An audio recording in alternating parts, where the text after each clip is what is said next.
Welcome back, troglodytes, to the Trogly's Guitar Show.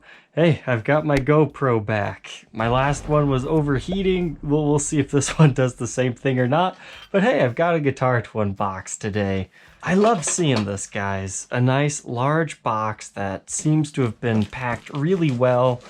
This guy's shop name was One Time Pop-Up Shop. I don't really want to sell this guitar, but I forget the reason why he said he is.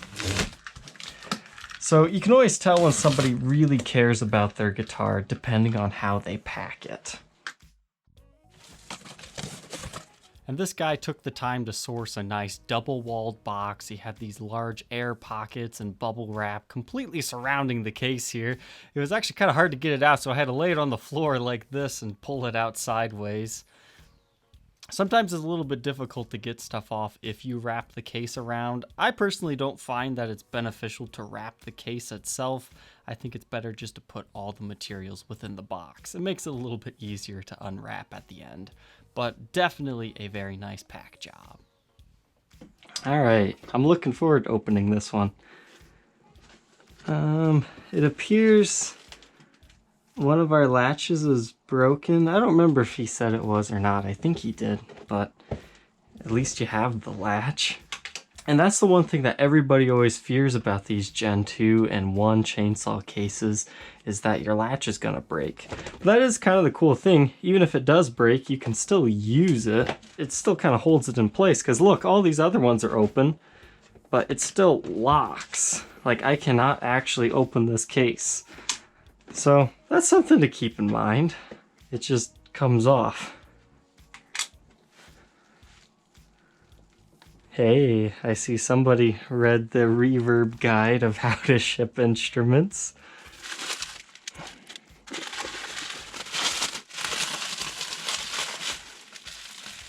Ooh.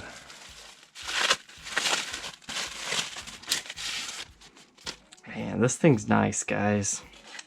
When I think Les Paul custom, like 70s Les Paul, this is pretty much what comes to my mind. This guitar has that vintage smell to it. It's like slightly mildewy, but not. It's kind of hard to explain unless you've had an instrument that smells like this. I mean, it's not a foul odor by any means. This is just a beautiful plain top. And it's kind of a funny story with this one. I had made an offer when this guy first listed it. He felt that wasn't a fair enough offer at that point in time. But then a month or so passes. He ends up taking my offer anyways. Ooh, and we even get case candy. And for our last unboxing today, this is a fan sent in guitar. He's like in the military, something like that. He needs me to send it to him over there. But he fell in love with this guitar because I think it was his birth year, and it was an interesting model. He asked me for some advice on it. He had the dealer send it to his parents because I was also in Ohio, and so was the dealer, to avoid sales tax. But I'm actually really appreciative that he sent me this one because it's a model I've definitely wanted to document, because I don't think there's been any videos or real, photos of one of these surfacing online. So it looks like we got a nice packing peanut job here. Might be slightly messy.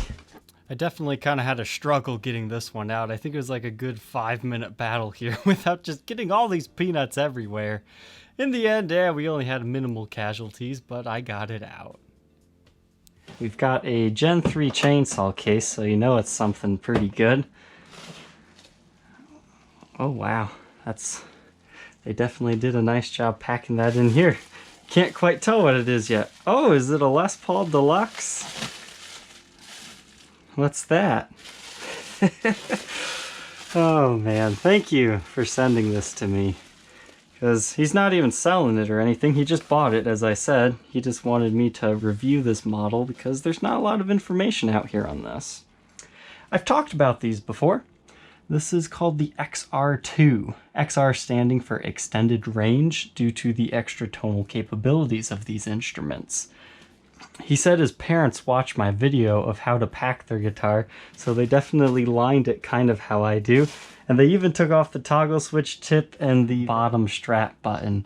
So pat yourself on the back there. But let's talk for a second here. Do you guys like seeing the boxings or do you just like seeing the unboxings?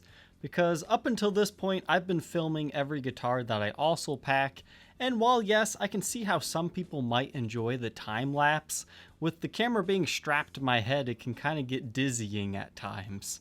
So I've got a few options here. I can just cut that segment in general completely. I could mount a camera to a tripod and we can just do a super fast time lapse of me packing it. That would be a little less dizzying since it's not point of view. And the third option would be just sharing the pre-pack photos that I send all the buyers as well. I'm kind of leaning towards just the photos. That way I can still share some of those behind the scenes stories, like if there's an interesting situation behind a guitar or just my final thoughts on it, because I feel like that's what people watch the vloglies for, are the stories. So let me know your thoughts on that, but for this one, I'll still pack these in the point of view position. And now we've got one to pack. I've got to tell you guys, I was a little bit disappointed. Not very many people watched this video. I thought for sure a freaky guitar like this would get the views, but guess not. But if you missed it, this was the prototype Epiphone Futura. It's kind of an interesting guitar. I didn't really like it because it needs a setup and I don't mess with a Floyd Rose. But despite all the bad things I said about this instrument, like it being ridiculously heavy, it did find a new home and the guy got a pretty good deal on it. So let's go ahead and pack this one up.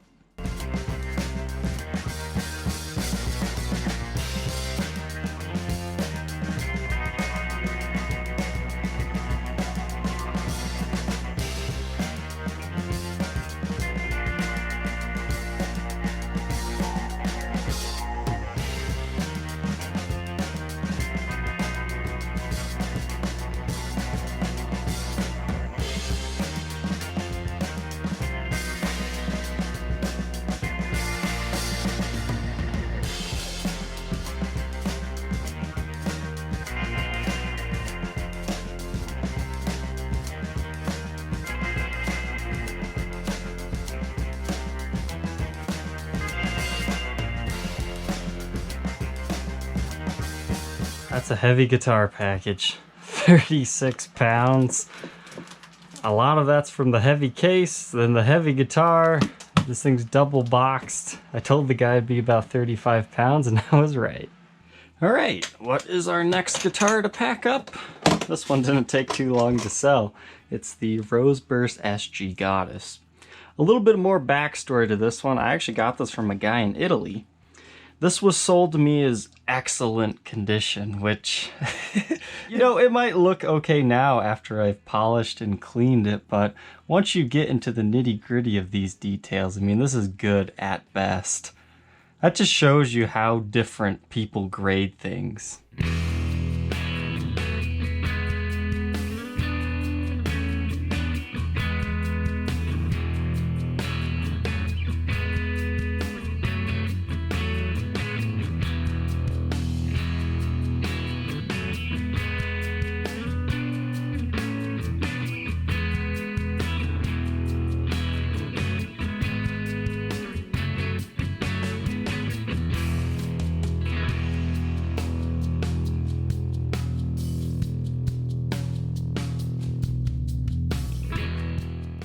And now our next one to pack here. What's in this? Oh my, it's been a while since we've talked about this one.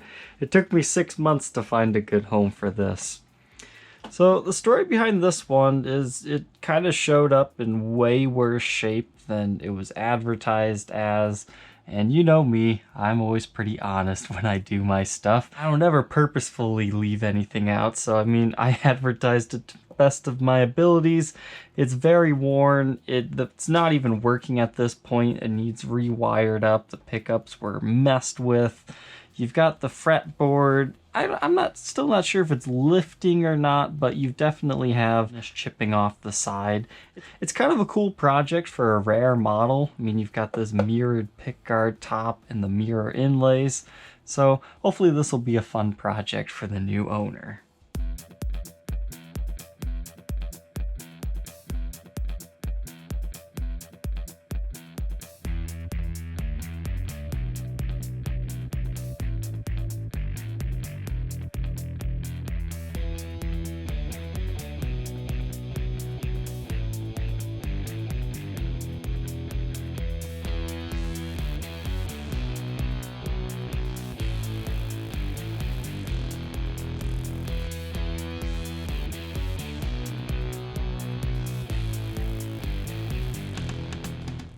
all said and done,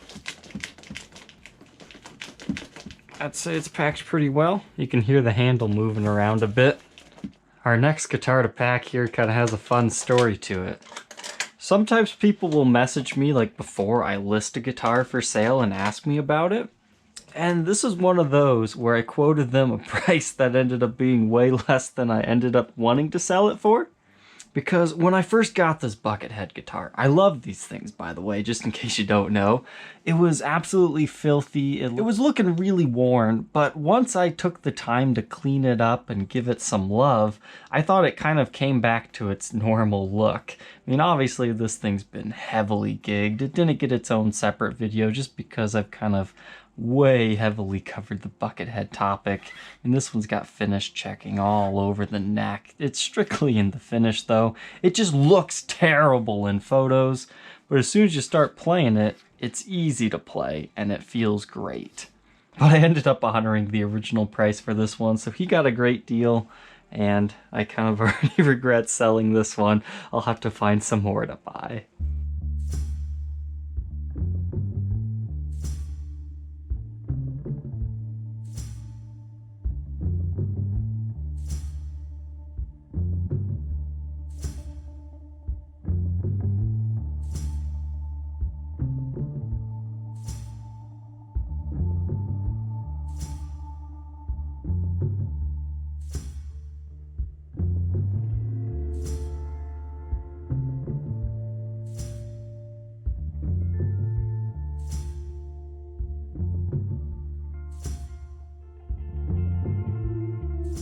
I think this is a nice looking package here. Nice and secure. And now the last guitar that we have to pack for this vlog. It's no surprise with this case, it's the M4 Sherman. I'm really glad I got the opportunity to, learn about these like individual specs that Jason Hook did for this instrument, like the extra cutaway here. I'm glad I could experience the conduit, but I am just shocked at how many people hate this guitar. And the guy who picked this one up on Reverb, I gave him a really sweet deal. I'm surprised it lasted as long as it did.